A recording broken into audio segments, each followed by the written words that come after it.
Hello, Magic the Gathering players. This is Anditex Roto. Today I'm going to be covering part 3 of spoilers for the new Coreset Core 2019 or M19 for June 19th. They had some juicy stuff revealed today. So some of this I'm not going to read any of these commons. There's nothing exciting about the commons. But these uncommons are interesting. Fell Spectre, 4 mana, 1/3. It could be nice. It would be nice if it was a 1 black for 3 mana. But it enters, target opponent discards a card, and then whenever an opponent discards, that player loses 2 life. It's actually, the reason why I would say it should be a 3 mana is so you can play this turn 3. Turn 4, you play the vampire that gains life for discarding. So you just, then after that, turn after, you just start making them discard stuff, and you drain them life, and you gain life. But it's an okay card. And then a Johnny's Welcome, 1 mana enchantment. Whenever a creature enters under your control, you gain 1 life. I will say, this could be a possible fit for Soul Sisters. I could be wrong. Soul Sisters hits all the Soul Sisters hit all of all creatures entering the battlefield, basically. I know this enchantment would work in tandem with the, I don't remember the name. Let's see if it's in here. In the, Authority of the Consuls. Because then you could play 2 of these and then play 2 Authorities in a Soul Sisters deck. And you're covering both sides of the field. And you're also getting an added bonus with Authority of Consuls to lock down some creatures. And these are harder to kill than a creature, so no one can just bolt the enchantment. I'm gonna just skip these commons. They're just okay. Cleansing Nova. This is a card I'm gonna hate running into in Commander, just because I like playing a lot of artifact ramp. 5 mana, destroy all creatures, or destroy all artifacts and enchantments. They should have really done it one more: destroy all artifacts, destroy all enchantments, or destroy all creatures. They went a little too big with that one, in my opinion. The next one is a super amazing hate card. Amulet of Safekeeping. 2 mana. Whenever you become the target of a spell or ability an opponent controls, counter that spell or ability unless its controller pays 1. That's huge. That's going to go against a lot of decks. And then creature tokens get -1, -0 until end of turn. So any creature token deck, it's going to be weakened just because now they can't attack unless they have some sort of anthem effect. And this card also can be stacked. 2, which also works with the counterpart above. It triggers each separate effect. But 2, this shuts down Storm. Storm can no longer target you unless they pay 1 for each spell.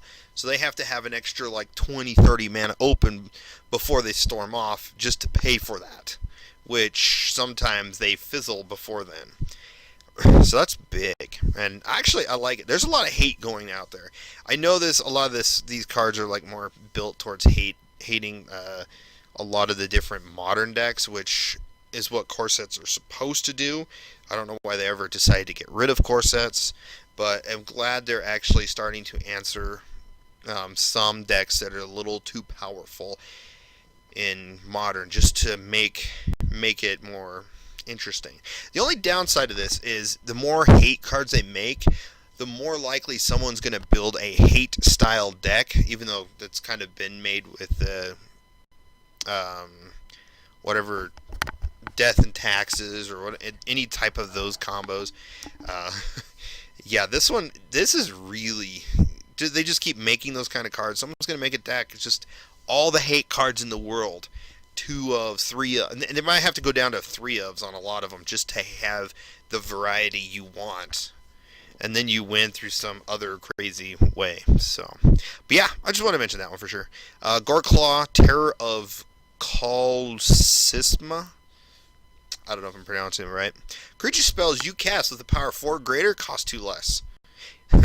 Ember Cool now costs 13, or the 13 one costs 11. But all the Eldrazi costs cheaper. Yeah, there's a lot. The only downside, if this was thrown in Modern, it gets bolted easily. But whenever it attacks, each creature you control with power 4 or greater gets +1/+1 counter. Oh, gets +1/+1 trample until end of turn. So it's okay. This one I have to open up in a new tab. Contrite Cleric. I was going to first try to read the different language thing. I don't know how to pronounce or read it. So, 2 mana, 2/1 flying Cleric Spirit. Sacrifice it, exile all cards from target player's graveyard. That's pretty cool. It's just a Tormod's Crypt on a creature. It's also kind of like Selfless Spirit. So, we'll see how that one works out. It's kind of cool, actually. Except clerics are usually classes, so shouldn't it be a spirit cleric? I don't know.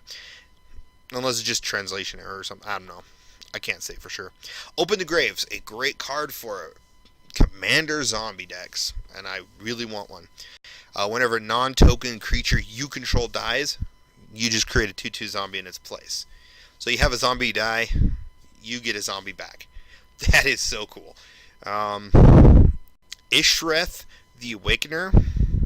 Isareth, not Ish, wow. 3 mana, 3/3 Death Touch. Whenever it attacks, you may pay X. When you do, return target creature card with the converted mana cost of X from your graveyard to the battlefield, with a corpse counter on it. If that creature would leave the battlefield, exile instead. So it's kind of like an interesting unearth effect. And that is definitely a really, really worthwhile commander, too. Standard will play it. I don't think Modern would play it. Someone could try playing around. I can see a Seth. This could be a Seth Saffron Olive card. So, Bone Dragon, 5 mana, 5/4, flying. You just pay 5 to exile 7 from a graveyard to return it to the battlefield tapped. It's cool. It's a cool dragon spirit or skeleton. Chromium the Mutable. It's a new Elder Dragon. 7 mana, 7/7 flash, can't be countered, and has flying. So if you're ever running these 3 colors, Esper, if you're running Esper Control in Modern, here's a one of you could use. Yes, it's killable, but at the same time, it's kind of not. Until that, you may discard a card until end of turn. It becomes a human with base power and toughness of 1/1, loses all abilities and gains hexproof. It can't be blocked this turn, but you can also cast it. So Esper, I was going to say Elspeth, Esper Control in Modern could utilize this to their advantage. Get to turn 7, you play a big 7/7. All you have to do is discard a card, and boom, he's a 1/1 with hexproof to protect him. So that's pretty big. It's pretty cool. Omniscience is back. It's a good, sweet reprint. It needs it, especially since it's only really ever used in Commander. They got a cycle of mares. They're okay. I do want to say one thing. If they ever do any future cycles, they got to add an artifact version if it's available. Not like they can't, or like Mana Rocks, obviously they can't do that, but like if it's a creature cycle like this, they got to add the artifact one. I consider a cycle like that. Like the Titans, they had 5. They essentially made a 6th, even though it wasn't a Titan. It was a Wormcoil Engine. A lot of people consider it the Artifact Titan. I do. So, moving on. The last 3 are just a couple of, like a Child Knights reprint. This one's just a mech card. And then Nightmare's Thirst is really interesting if you're running a black-white or some sort of life gain deck. 1 black, you gain 1 life. Okay. Target creature gets -X until end of turn, where X is the amount of life you gain this turn. I can see this being really big in a commander deck. Any sort of like Aurora or the giant, the sitting giant that gains life. Yeah, it's a really cool removal. Of course, you have to work around it though. You have to have some life gain, or it's just 1 mana for a -1, -1. But other than that, that is the spoilers of today. Let me refresh really quickly, see if anything else popped up. Oh yeah, let me see if anything else popped up in here. Yes, there was a few that popped up. These last 3.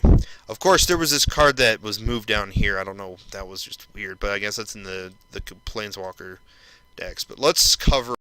Oh wait, no, I've already covered Hungry Hydra. It's these 2. I remember covering that one. Sarkhan's Broken Seal. This was really a good card. As someone saying in the article.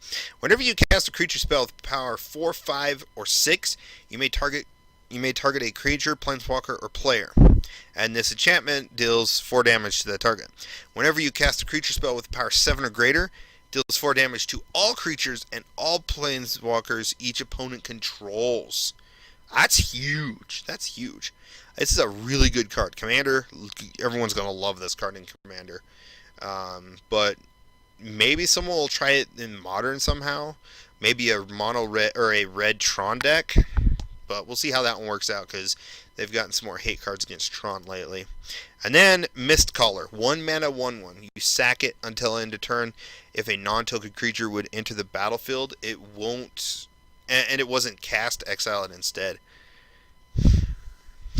So that's pretty big. That Merfolk's going to use this against what's that card? Collected Company. It's going to use it against Collected Company because it wasn't cast. It was just put in. It was cheaply put in. Any graveyard shenanigans. Yeah, this card is going to be huge. It's going to be hating towards a ton of different combo decks, and it's for Merfolk. Merfolk's got a new sweet 1 mana creature. I personally hate Merfolk, but eh. So yeah, that is the release, June 19th, 2018 spoilers. So stay tuned for the next set of spoilers, and you guys have a wonderful day.